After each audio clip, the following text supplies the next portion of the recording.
সুবহানাল্লাহ যদি 100 বার পড়তে পারেন, কয়বার? আজকে বিছানায় মাথাটা যখন লাগাবেন, ঘুমানোর আগে 100 বার সুবহানাল্লাহ পড়বেন। কয়শো বার?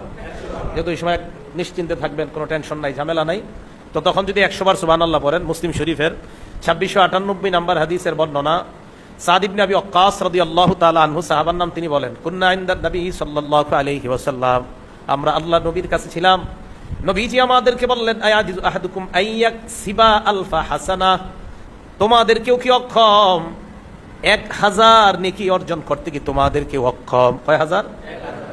ফাসাআলাহু সাইলুম মিন জুলাসাইহি, নবীর সামনে যারা বসা তাদের থেকে একজন প্রশ্ন করলেন, ইয়া রাসূলুল্লাহ কাইফা ইয়াকসিবু আহাদুনা আলফা হাসানা, আমাদের কেউ কিভাবে 1000 নেকি কামাই করতে পারে, আমাদেরকে আপনি জানায়া দেন। আল্লাহ নবী বললেন, ইউসাব্বিহু মিআতা তাসবিহা, আমার কোন উম্মত যদি সুবহানাল্লাহ 100 বার করে, ইউকতাবু লাহু আলফু হাসানা, তার আমলনামায় 1000 নেকি লেখা হয়ে যায়।